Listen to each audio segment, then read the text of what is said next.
Hello everyone and welcome to Epic Yarn Gems. I am Lisa and I am going to be showing you how to make a jasmine stitch. If you're new to Epic Yarn Gems, typically I like to keep my videos as short as possible.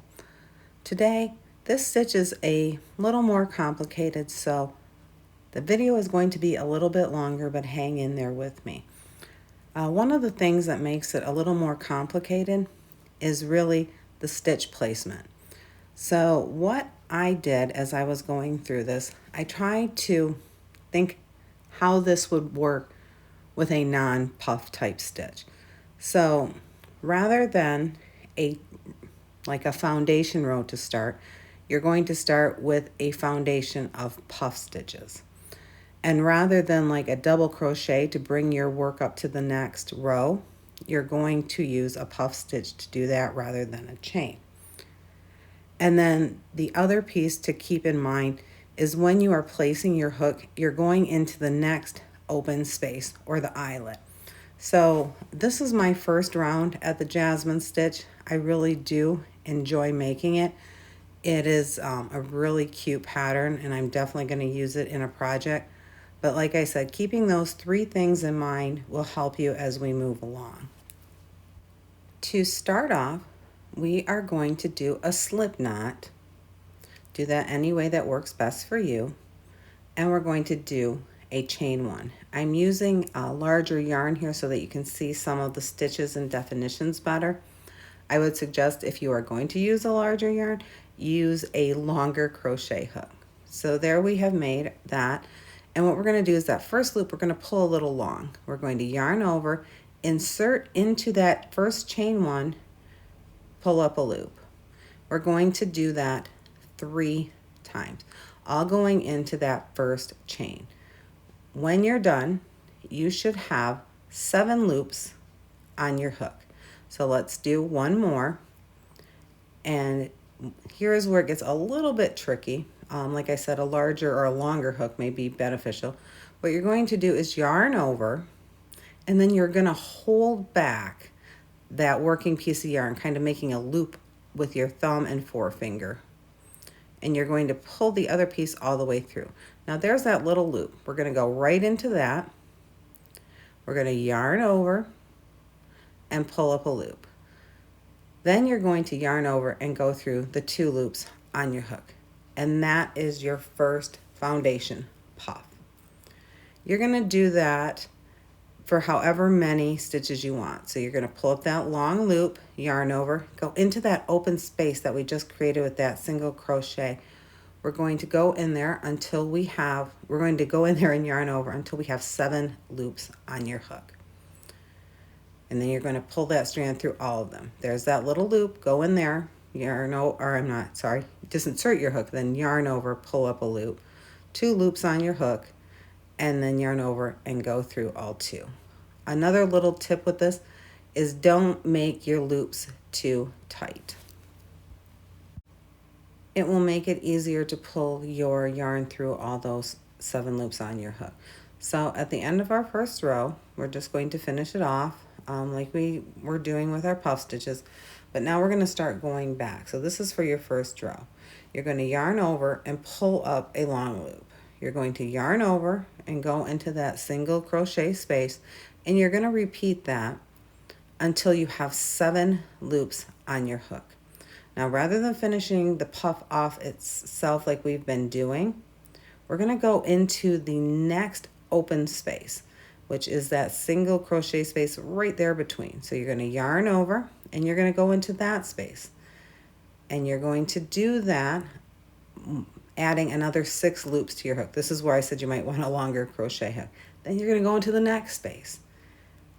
And you're going to go in there and do that for 6 more loops. So when you have 19 loops on your hook, that's a lot on your hook, you're going to finish off like we have before. Like I said, the longer hook would have helped, but we're going to hold those back. We're going to yarn over and we're going to hold back that little piece right there and we're going to pull our working yarn all the way through, going back to that little loop that we made with our finger, and we're going to yarn over, go through that first loop, and yarn over and go through the last 2 loops on your hook. So that is the start of the first row. So again, what we're going to do is we're going to pull up a long loop, and we're going to go right into that open space that we just created with that first single crochet. Again, loop placement is pretty important. So then we're going to go into the next open space, and we're going to yarn over and pull up 6 more loops. Then we're going to go into the next open space, yarn over and go into those, go in there and pull up 6 loops on your hook. Again, you'll have 19 loops on your hook, and we're going to finish off just like we have done before. Having 19 loops on your hook and pulling your yarn through can be a challenge. It does take a lot of practice, but stick with it. It will eventually come to you, some muscle memory, and yarn over, and then we're going to finish it off and pull them all together. When you're at the end of your row, what you're going to do is you are going to go in to the chain 1 from the first row, and that is where you're going to have your last placement. So there you can see that we have created our first row and our second row, and you're seeing these open spaces in the start of this Jasmine stitch. So let's continue on. You're going to chain 1 at the end of the second row. You're going to turn your work. Again, pulling up a long loop. You are going to yarn over, and you're going to go into that last single crochet space. You're going to do that and pull up 7 loops on your hook. So now what you're going to do is you're going to finish this one off. This is the repeat pattern that you're going to have for each row.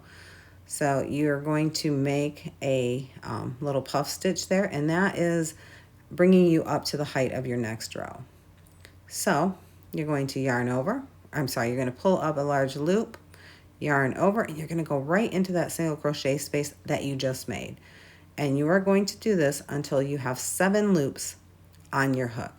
So here's where you're going to look for your next open space, and there it is. So yarn over, I'll pull up those long loops, do that until you have 6 loops on your hook, and then you're going to go into the next open space and do the same thing. And then yarn over, holding back that little piece, making your own loop, and finishing it off, pulling through all of those loops. So that is one of the tricks to remember, is on the ends, when you're bringing up your working work to the next row, you've got to make that full puff stitch to do it. And there you go.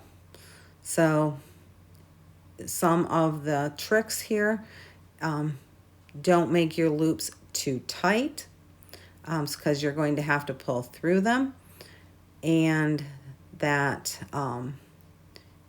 you are going to look for your placement of your hook to make sure you're going into the next open space. Tension is another thing that will come with practice. It does really just take some time and some practice, and it really is that hook placement to make those stitches work cohesively together. So I wish you all the luck making this stitch. Like I said, once you get going, it becomes second nature. It's just remembering those couple little things, because it's not a traditional stitch where you start with a chain row and such, but it does make a beautiful pattern. I want to thank you all for stopping by and learning this stitch with me.